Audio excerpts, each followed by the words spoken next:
66esima mostra del DOCG Prosecco è ufficialmente aperta. Buona mostra a tutti!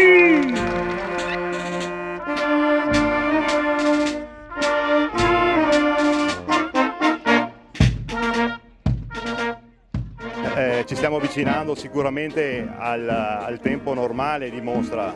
Oddio, gli ultimi anni sono stati un po' duri perché fatti, come voi ricorderete, nei periodi più caldi verso agosto.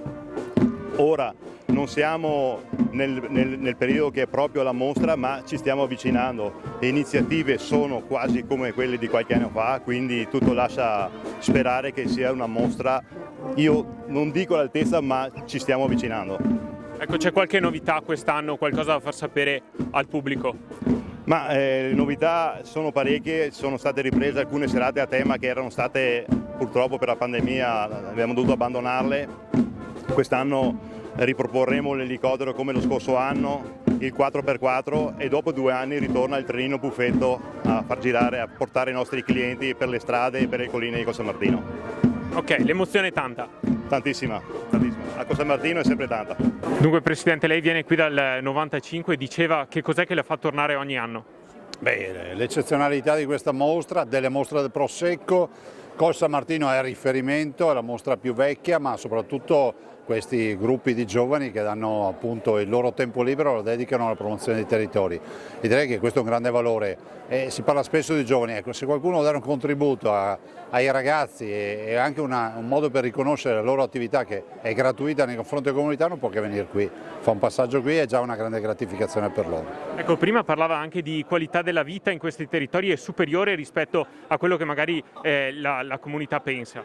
Ma questo sì, lo dicono i dati clinici che abbiamo, lo dicono ovviamente i territori, lo dicono le età medie raggiunte e lo dicono anche tutti quelli che vengono da fuori e si innamorano di questi territori, cercano di comprarsi una casa, cercano di alloggiarvi magari qualche notte qui, e questo flusso di turisti che è partito prima che io portassi il riconoscimento del patrimonio dell'umanità da 200-250 mila turisti all'anno, arriverà in 10 anni a 1,5 milioni di turisti. Sindaco, lei prima nel suo intervento ha parlato di accoglienza non solo nei confronti dei turisti, ma anche delle attività che vorranno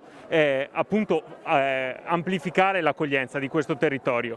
Sì, c'è molti occhi puntati in questo territorio, noi siamo ben disponibili ad accogliere tutte le persone che hanno piacere ad investire nel nostro comune, ma credo nell'intero Conegliano Valdobbiadene. È una grande opportunità che questo territorio ha oggi, credo che vada sfruttata al meglio, anche perché, ripeto, non è solamente un territorio che darà sotto il punto di vista delle rive eroiche, ma anche di molto altro, perché penso agli eventi culturali, alla storia, oltre che ovviamente al paesaggio, quindi grandi opportunità e penso che avremo dei bei risultati nei prossimi anni. Ecco, questa manifestazione fa parte di fatto del paesaggio di Col San Martino, di Fara di Soligo e di tutto il territorio. Beh, questa manifestazione è la più vecchia e quindi questo è sicuramente un punto d'orgoglio per l'intero comune di Fara di Soligo. 66 anni non sono pochi, quindi una bellissima manifestazione che ogni anno ci regala grandissime emozioni e grandi sorprese, con sempre delle nuove iniziative che tengono alto il nome di Col San Martino, ma soprattutto del comune di Fara di Soligo. Lei di mostre ne ha viste tantissime, ci sono sempre quei valori che rendevano questa mostra unica una volta? Beh, direi di sì.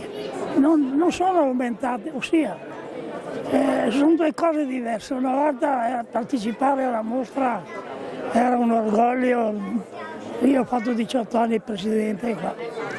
In principio ti dico, proprio ti offrivano anche soldi, se vinco io ti offro, dico guarda che non si può, è l'associazione Enotecnici che fa, e partecipavano con un altro spirito. Però la grinta nei volontari la vede? Sempre, anzi i volontari che ci sono qua direi forse anche superiori di allora, perché allora c'era un po' di invidia tra uno e l'altro, così tra loro, uno lo faceva per interessi, quell'altro lo faceva, e invece adesso lo fanno proprio per farlo, per volontariato e basta, insomma, ecco.